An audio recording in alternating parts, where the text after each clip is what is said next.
It's actually not counterintuitive because if you are motivated, if you are actually saying, I am ready to do this, I am ready, I'm going to make time, I'm going to carve out a chunk of my day or a chunk of my week. Welcome, everyone, to the Autoimmune Hour. I'm Sharon Sayler from SharonSayler.com and, of course, from UnderstandingAutoimmune.com, where you can find over 460 plus episodes of our show. And we're still rolling. And I am so excited because we have a return guest. It's a few years since we've had her on, but I am so excited. My dear friend Sharon McRill is back, and she's all about organizing, decluttering, de-stressing, all sorts of great things. And I wanted to have her back because I just found that during the pandemic, so many things built up around me. I didn't know where to get rid of them. I didn't know what to do with them. And obviously, I didn't have a plan. Sharon is one of the best planners I've ever met in my life, from planning how to de stress your home or declutter your home to just planning her life. She and I were talking, and I said, Sharon, come on, tell us how you do it. Welcome, Sharon. Thanks for being on the show. Thanks so much for having me back. I'm delighted to be with you. I'm delighted to be with your guest. Hello. Let me read her bio because I want you to know her more. Her name's Sharon McRill, and she likes to help busy and overwhelmed people get things done. She's the owner and president of the Betty Brigade, and that's an Ann Arbor, Michigan-based organization and relocation company. Sharon and her team of, we'll put in air quotes, Bettys, perform such projects as moving coordination, clear outs, organizing, and handyman services. And you can find more about her at the BettyBrigade.com. I don't know why I have a hard time saying that, Sharon. And she's also the author of an amazing book. It's been out a couple of years now, a few years now, because I call it The Silver Tsunami. Now, I know there's a great subtitle to it that I can't remember off the top of my head, Sharon. So I just want to plug your book here real quick. What's the full title of it? Her full title is Downsizing the Silver Tsunami: Who to Call and Where Does the Stuff Go? And that's a great start to us. Now, we may not be downsizing, but one of the things that I want to talk to you about is planning. No one ever plans to get sick, and no one ever plans to have some sort of life altering event. And a lot of times we just think of the idea of planning for some of the things we're going to talk about is, oh, I'll do that when I retire or a certain age, then I'll worry about it.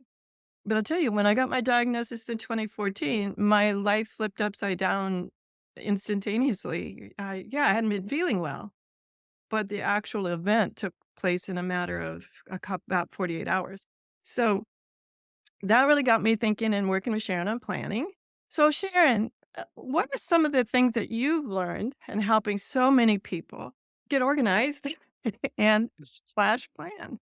I love that we're talking planning because so many people don't plan.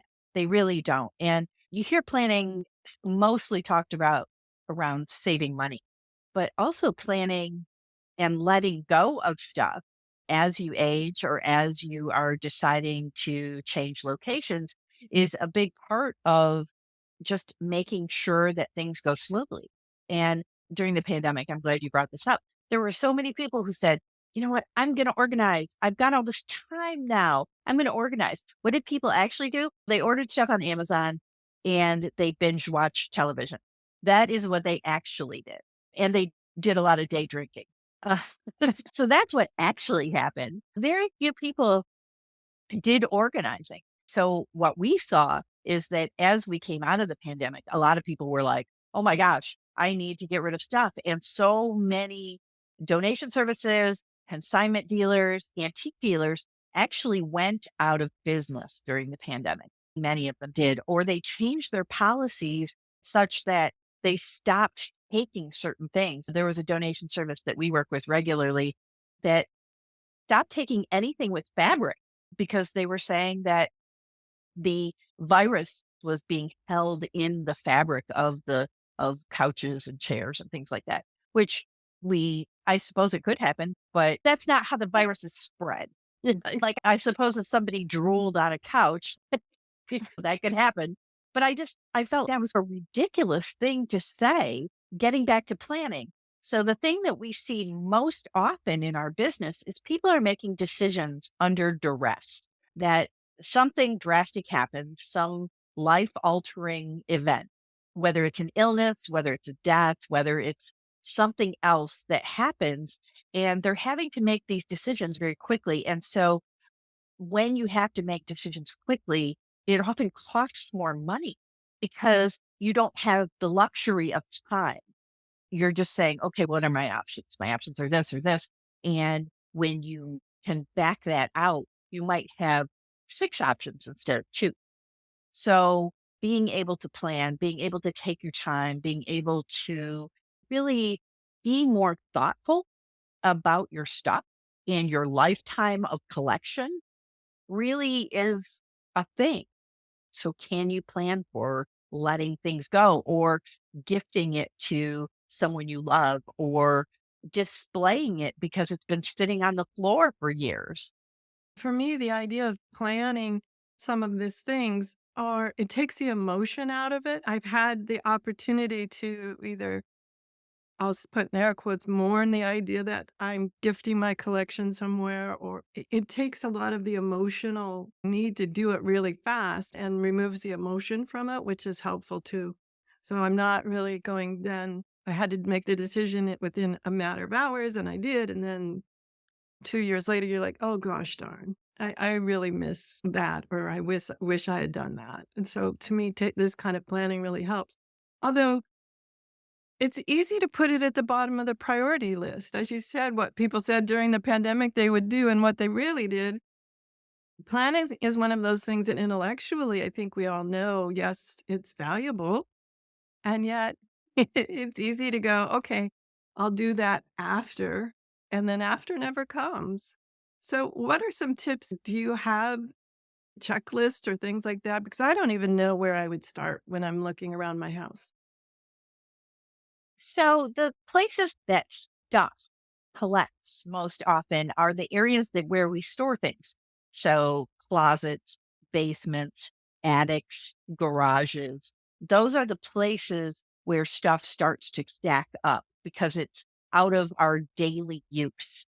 Also spare bedrooms. That's often a place where things stack. So those are the areas that we often are saying to people, start with the area that feels the most difficult. That seems What counterintuitive, Sharon. it's actually not counterintuitive because if you are motivated, if you are actually saying, I am ready to do this, I am ready, I'm going to make time, I'm going to carve out a chunk of my day or a chunk of my week to do this project, do the thing that feels the most difficult because that's when you have the highest motivation. That's when you are actually saying, okay, I am willing. Now, uh, everyone has different approaches to this. Some organizers say, start with the small stuff, start with the low hanging fruit, start with the junk drawer. Yes, you can do that, but you're never going to get past the junk drawer. You're never going to get past the daily clutter that has covered your counters or your dining room or has ended up in the corner of your living room. So starting with that hard thing when you're motivated is where we like to suggest. And it doesn't mean doing it alone. That's not what I'm talking about. I'm talking about bringing in a friend, bringing in a family member, or hiring a professional to help you do this to keep you motivated. And I will say that it doesn't always work working with a family member, especially a spouse or someone you live with regularly, because there's often a conflicting dynamic. So, for example, I am not a saver, surprise. I just save certain things. I am a big collector of rocks and crystals. And so they're all over my house.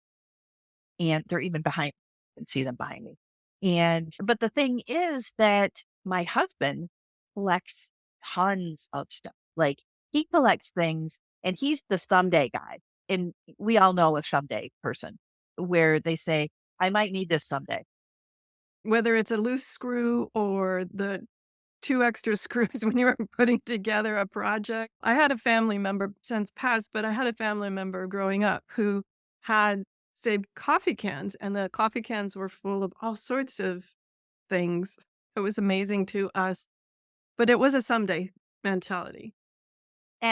Sometimes that someday mentality comes out of the depression.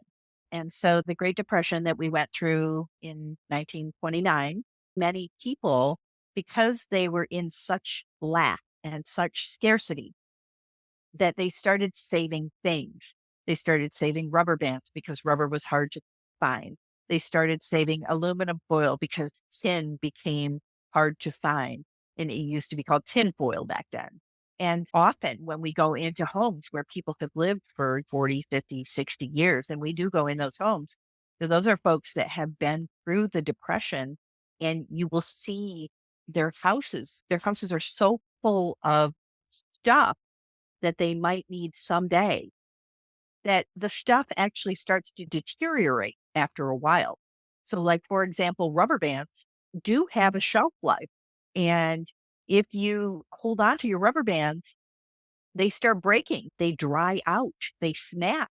And we've all had a rubber band snap, but you can't hold on to rubber bands forever. You also can't hold on to certain kinds of plastic. It starts to deteriorate. It feels sticky. And where you might notice this is old doll heads, like dolls that are made of plastic. If you touch their face and it feels like their face is coated in grease, what that means is that the doll head has started to deteriorate and there's nothing you can do. Like you have to throw it away. You can keep it for sentimental reasons, but it's that deterioration is going to continue to happen. Hosiery actually disintegrates. And we've all had those elastic bands. If you put on elastic and the elastic becomes overstretched, but you can't make elastic tight again, you have to put in new elastic. But elastic, the stretchy part of the elastic is what wears out. And sometimes we see this in homes where as we're donating clothes, if you've got a stretching waistband or something like that, we stretch it out. And if it makes a noise, it Like the sounds, crackle noise. those are the kinds of things that people are holding on to someday, but they never get to someday. So I really encourage people to use their good dishes, to use the good soap, to burn the candles that they got as gifts, to actually use the stuff that they're saving because someone gave it to them and someone thought well enough of them to gift this to them, or maybe they received it as a family member passed and they have gotten this from a family member. Use it, love it, enjoy it. Love your life. Stop saving stuff in closets. It makes me crazy. It makes me crazy. Like, oh, I'm going to save this soap. It's so pretty. Guess what? If you save the soap, the scent goes away and the soap actually takes on the smell of whatever is around it. And the scent of this yummy, beautiful soap will go away. So use it up. Oh, yes, you don't want mothball smelling soap, right? And as I'm hearing all of this, though, I remembered a quote. I'm going to paraphrase from your book, but I remembered it. We had a discussion about it, about use it now because so many of our younger people really don't want your stuff. Now, that's a paraphrase. Oh, for It's sure. probably Yes. a Yes. rude paraphrase, but that's what I remember from one of the chapters of your book is like, nobody wants your stuff. And that is still true. And what has happened with my business is that I have started speaking to the children of these savers. So I'm speaking to this younger generation, and they're just like, "Yep, we've got our own stuff. We don't want mom's china. We don't need 5 sets of china in the house. We don't want all of these things. We don't want the big, heavy brown furniture." And in Michigan, that's where I am. Michigan was a furniture manufacturing state. And so almost every house that we go into here in Michigan has what we call big brown furniture. And our donation centers are full of big brown furniture. Nobody wants that stuff. It's big, it's heavy, it's hard to move. Young people do want the things that are special. They might want a piece of grandma's jewelry, like one piece, two pieces. They don't want the whole collection. They're not interested. They want one or two small things to remember that person by. But really, what they want is experiences. What I'm seeing most young people want is they want to go spend time with the older people in their lives. They want to hear the stories. They want to have picnics. They want to go out on a boat for a day. They want to go and do things. They are more interested in experiences than they are in stuff. I have a tangential question and not sure if you've experienced this or not, but I'm aware of a family and the senior member of the family decided that they would start giving away their stuff, come over and pick a couple of things that are special to you, what means it is important to you. Mhm. And there was an odd reaction from some of the family members. Oh, that's morbid, or oh, no, I couldn't do it while you're still here. It was very strange. The senior member of the family, I remember, because as the observer, I'm not emotionally tied to this.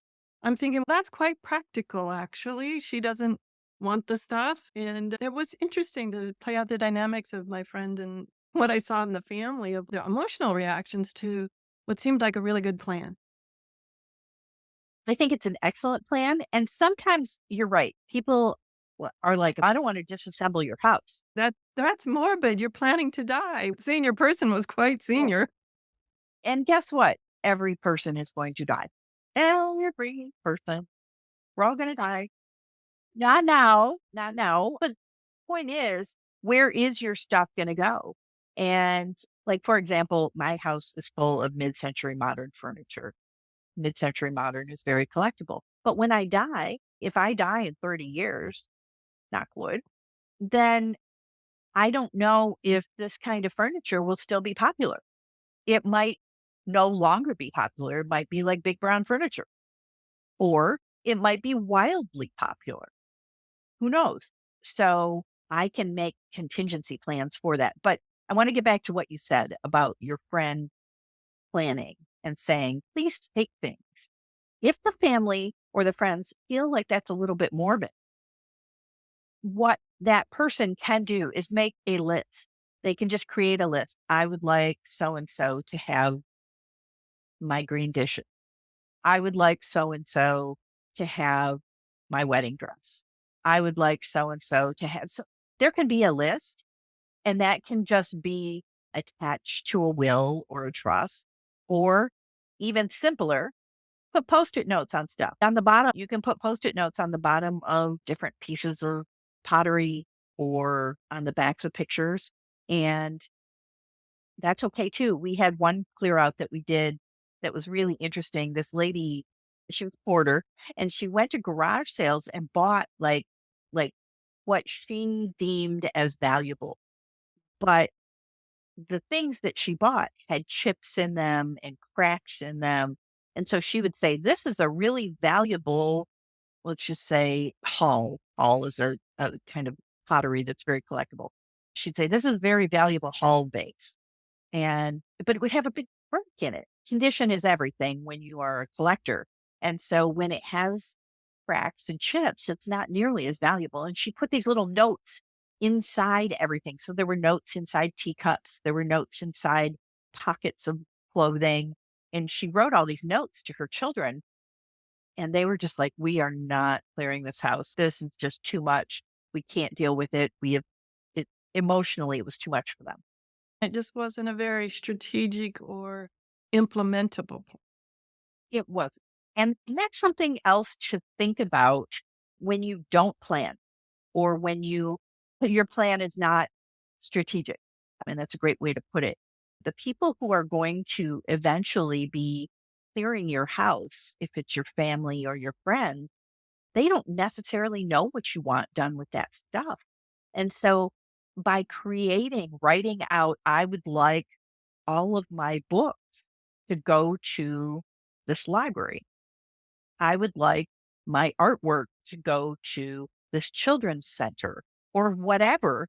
By creating that plan, it really does make things simpler and easier. And it's not morbid at all. It's actually really smart.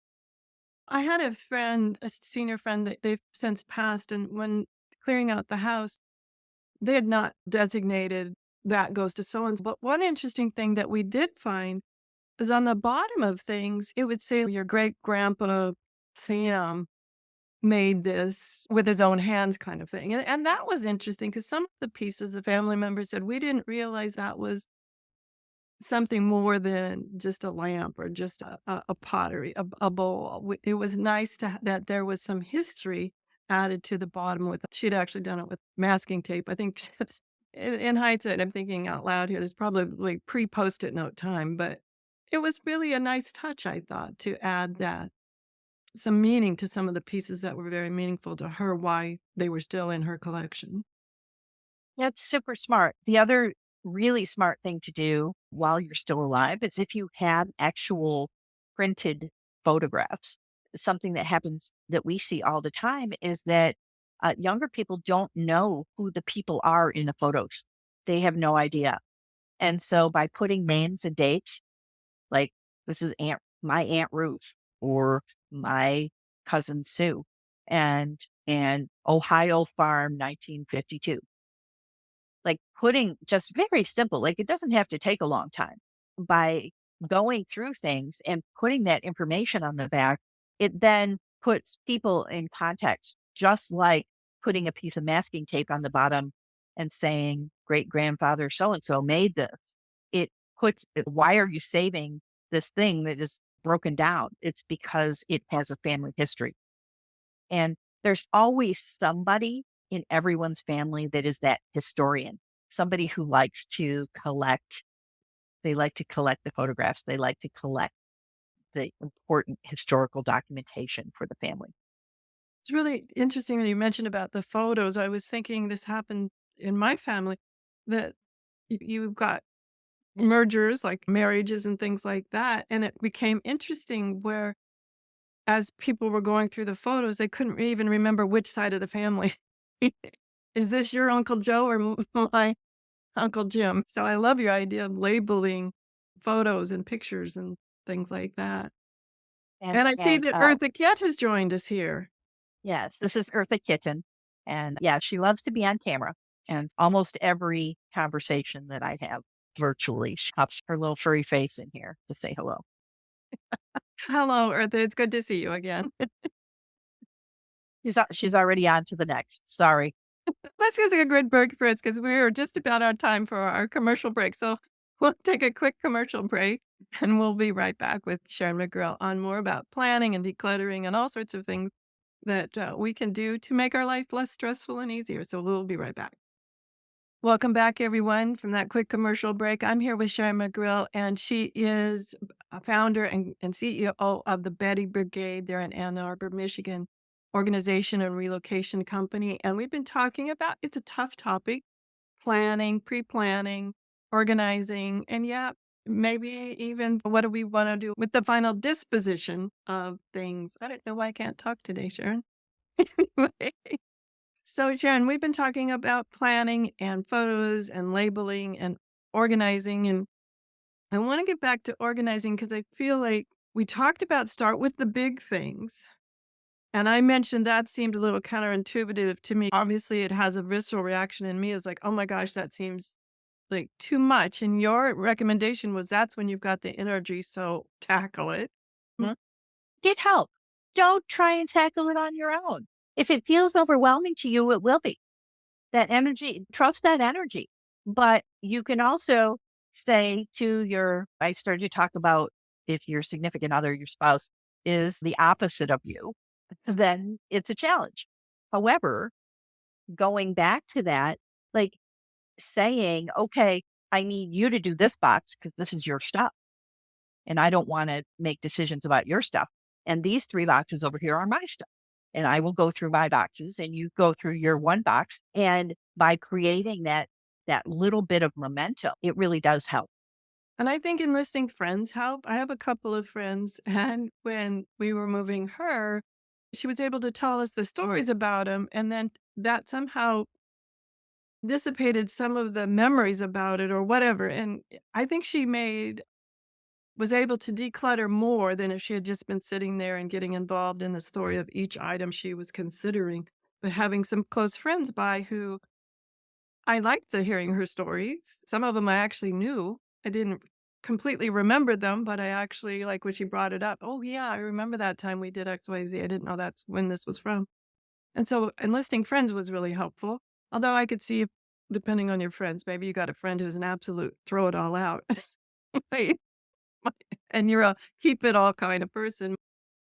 Might end your friendship. So what do you think about having friends or and then I also want to talk how you locate a good service too, because I would feel overwhelmed and how do I know who to choose? But what's your idea about having friends help? So you have to remember that unless you're paying your friend, they are a volunteer. And so you cannot expect them to move your couch unless you're 15 years old. What I mean by that is that your friends are there for emotional and moral support, but they're not there to move 30 boxes. That's really not their job. So you might ask them to help you with a little bit. Could you come over for an hour or two and help me with go through this closet? A closet is a reasonable request to help have your friend help you with, or a spare bedroom. Say you have guests coming and you need to clear a room because you need somewhere for them to sleep. One room is reasonable. An entire basement of 40 years of stuff is not a reasonable request unless you are paying your friend. And there are services out there, and we'll talk about that in just a minute. But if your friend is just volunteering, do not expect them to stay for more than a couple hours. And you still need to give them like a meal or a gift card or some sort of small thank you. Thank you for giving me your time. It's important to acknowledge that time is probably our most precious resource and you can't get time back. So when people do decide to volunteer to come help you, you have to acknowledge that. That's a good point. That's a really good point. I'm sure if they'd asked me to stay for a week, that would have been an entirely different than just an evening of sorting her boxes. But it was fun to hear all of the remember all the stories and hear them from somebody else's point of view. So I did not remember that incident at all like that. Yes, my brother and I often have very different recollections of what happened in our growing up time.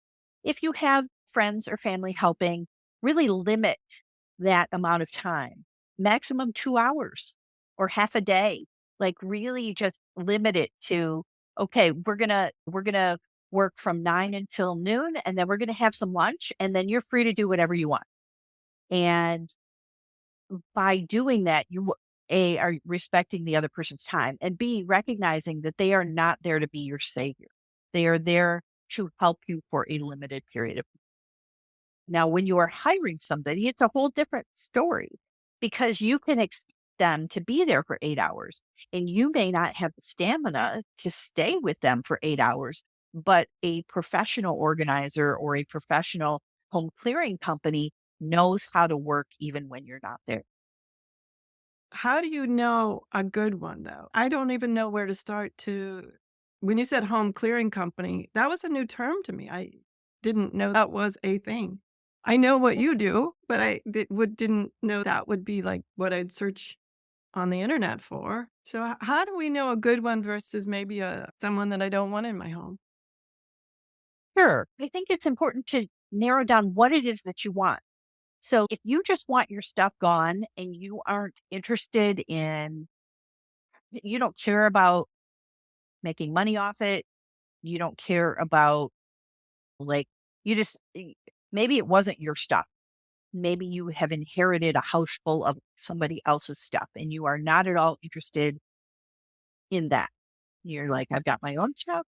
I don't need their stuff. I just don't want it.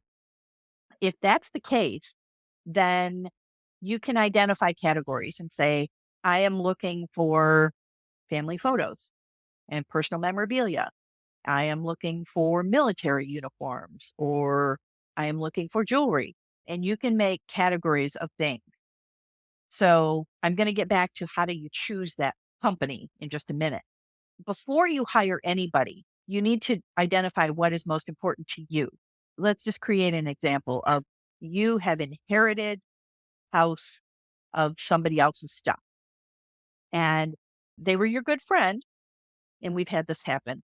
They were your good friend, but there is nothing in that house that has any significant value. And it might have some emotional value or it might have some sentimental value, but it doesn't have any significant monetary value. Let's just create that scenario. So, say you have this house, you don't want to spend your time clearing this out. You don't, because again, your time is your most precious resource. But you know that you've inherited your friend's house, you might say, you know what, I need their important paperwork because I have to close out their life for them. I need their bank accounts. I need any other important paperwork to help me.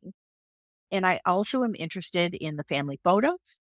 I'm interested in any keys that might be found in the house because you never know where keys lead. There might be a safety deposit box. There might be a safe. There might be a jewelry box. There might be a shed or an outbuilding that has a lock on it. So keys are always something that we collect when we're emptying a home because you don't know what has gotten locked up and maybe the key has gotten separated. So, what are the things that are important? And by identifying, creating a what's important to me emotionally about this person and what's important to help close down their life. Those are the things that you might want to make a list of. You might not know exactly what those things are. And so by walking through the house, you will start to see some of the things that person collected. And everybody collects different things. Everybody. Some people are minimalists, some people are maximalists. And so as you're clearing out a home, you are looking at, is there family members that might want some of this stuff? And so we always collect family photos and just put them in a box and let somebody else sort that out later because we don't know if it's important to anybody in the family or not. So when you've identified this is what's most important to me, it might also be what's important to me is a timeline. I want this done quickly because I don't want this hanging over me. Or I'm leaving town and I only live in the city for a certain period of time. And so I need it completed, let's just say by the end of February. Who can meet that deadline? And what else needs to be done? Does the yard need to be cleaned up? So, do you need a landscaper? Are there pests? Have mice moved in? Do you need an exterminator? What needs to be done? What needs to be maintained in the house? And you're hearing me go into the minutia of this, but emptying a house and clearing out the life of someone or clearing a house because even if they're just selling it is there's a lot of decisions to be made. And what's most important is you want to keep the water on. You want to keep the electrical on. If it's in a cold part of the country, you want to keep the heat on so the pipes don't freeze and then start the process. Decide what's most important. Wow. I had no idea. I'm thinking, yes, part of the things around all of this would be to have someone such as yourself who already has this off the top of their head. Okay, don't turn off the utilities. Do so you could easily do it. But I know you work out of Michigan and the surrounding communities. How We actually work nationwide. or you work So nation? that has yeah, so that has changed since the last time we talked. Bravo! Congratulations. What are some things we look for to find someone such as yourself if you're not available in our little community? So there are companies that do this for a living. Most people think of an estate sale company, and that is a way you can go. However, I'm just going to let you know that there are things that estate sale companies get wrong. And there are great estate sale companies out there all the time. We use estate sale companies inside Betty Brigade regularly because it is the single fastest way to clear a home if you are trying to make some money on the stuff. If you look at the estate sale company as a way to empty the house, a different perspective than I'm trying to make money on the stuff that I've had in my house for 40 years.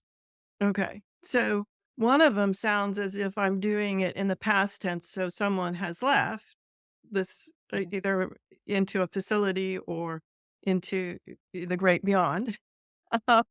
And the other sounds like a very strategic decision. Okay, I've stayed in this place for 50 years. I've let it get away from me, and I'm going to bring in an estate service to help me either move or get it under control or any of those sorts of things. And Mhm. that sounds like it all involves a sale. But then again, you also mentioned a clearing company. Is that different? So some estate sale companies do clear outs. Auction services and estate sale companies will do clear outs. And what that means is they will have a sale first and then they would clear out the rest. So there are great and many reputable companies that do this. And there are some that are super disreputable. There is one in our community that I have heard about that prices things super high so that not much sells at the estate sale. And then they take the rest, whatever doesn't sell, and put it in a warehouse and then sell it on their own without giving the homeowner any of the proceeds. I think that was And my concern when I'm asking this question is I've heard those horror stories too. And like, how do we vet someone to know that's not going to happen either to us or to our elderly family members? How can I vet those kinds of companies to know that I get someone who's really taking our interest into account? so one of the things that you can do is look at their reviews online, look at their Yelp, look at their Google reviews, look at the good and the bad. And I will just say that every company has somebody who is disgruntled. So you will always see one or two bad reviews. It's just part of running a business. You cannot please everyone. However, if you see that the good reviews are far outweighing the bad reviews, also look for recent reviews, things that have happened within the last year. You don't want them to have all good reviews from 2014. That doesn't make any sense. So you really want them to be recent reviews. The other thing that you can do anytime you are thinking of hiring somebody is when you're doing your consultation with them, you can say, I would like to speak to one of your current clients. I would like to speak to somebody who you are doing a job for right now. And that, because that person hasn't written a review either way. And so you can then speak to a current client and that person will tell you, oh, how's it going? And that's always also sometimes a little tricky, but we get requested all the time. Could I please speak to some of your clients? That's an important point because I was thinking about when I moved and I had a roof put on. And then it was just 18 months later, I wanted to talk to them about something else. And that company had actually sold and it was under different management. And I felt completely different vibe, even though the company name was still the same. So you make a good point about current types of information or even current reviews, because that was a surprise to me. The other thing you can ask is here are the things that are the biggest concerns to me. I am most concerned about getting fair value. I am most concerned about clearing my house in a timely manner. I am most concerned about making sure your employees are background checked and insured and bonded. I am most concerned about whatever it is that you're concerned about. Make a list of things that concern you. And so when you are interviewing those companies, you can then check those things off and ask to speak to, like I said, current clients that can help answer the questions that you are interested in having answered. And it really does make a difference. For example, we have a very good reputation. And even when a client is unhappy, we try hard to at least make that client whole in a capacity that makes them comfortable and still fits within our values. If a customer says, I want 100%, 100% refund after we have completed their work, that doesn't match our values because we have done the work Mhm. and we have put our time and our effort and our energy into that. And that's not okay. And that's really not ethical. If you have a small business that has done work for you and then you're asking them for 100% refund, like really check yourself. Right. I think the vetting needs to go both ways, maybe, especially It does. in something so personal as clearing out a home or helping organize a home. Now, Sharon, when I get with you, I'm always fascinated by your work and you and just adore you. Yep, we're down to the last 4 minutes. That really flew by. What are some final things that you really think we should stress here in just our last couple of minutes? And then how do people find you and where can they find your book? Sure. So I think really don't expect, and I see this all the time, I'm just going to let my kids do it. Don't expect that your kids are just going to drop everything in their lives to come clear out your house. That is not what they want to do, especially if you have an emergency or there is a death in the family. They might be grieving. They are gathering bank accounts together. They are trying to figure out what the next steps are, including having to take time off from their regular lives, from their job, from their life, from their kids, from their spouse, from their whatever. And so, really, the more you can plan, the better.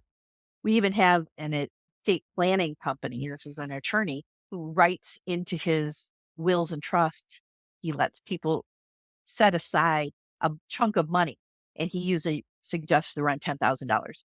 And he says, I'd like to have people reserve about $10,000 for the clear out of their home because there might be painting, there might be cleaning, there might be repairs, and there's also the clearing of the stuff.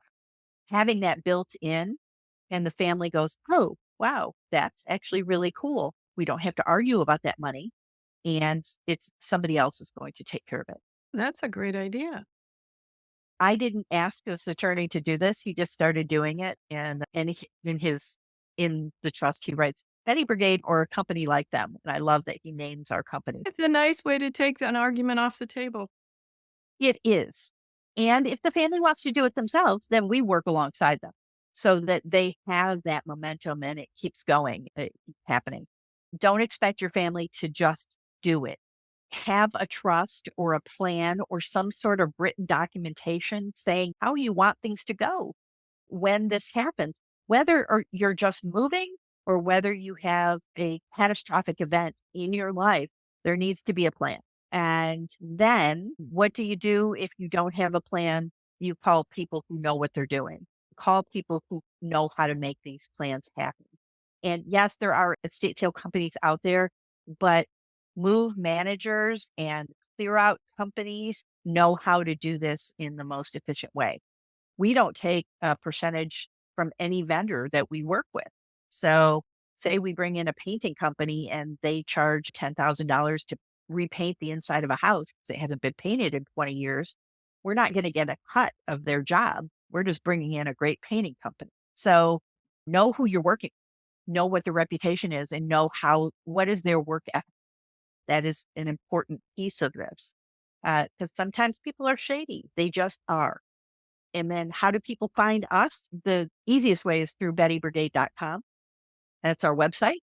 If you're interested in the book, which is right behind me, Downsizing the Silver Tsunami, Who to Call and Where Does the Stuff Go? It's available in print. It's available on Kindle, and it's also available on Audible if you like to listen to your books. All of those are available on Amazon. It's the beginning of the new year. Let's put some of these plans in place, whether it's for the ultimate clear out or just helping us get reorganized. Everyone, have a great week, whatever your adventures. See you next week with another brand new episode. Enjoy. The information provided on the Autoimmune Hour, Understanding Autoimmune, and Life Interrupted Radio, including the websites understandingautoimmune.com and lifeinterruptedradio.com, plus social media, is for educational purposes only. What you read, hear, and see on the Autoimmune Hour, Understanding Autoimmune, and Life Interrupted Radio, and its websites, and other media outlets is based on experience only. The information should never be used for any legal, diagnostic, or treatment purposes.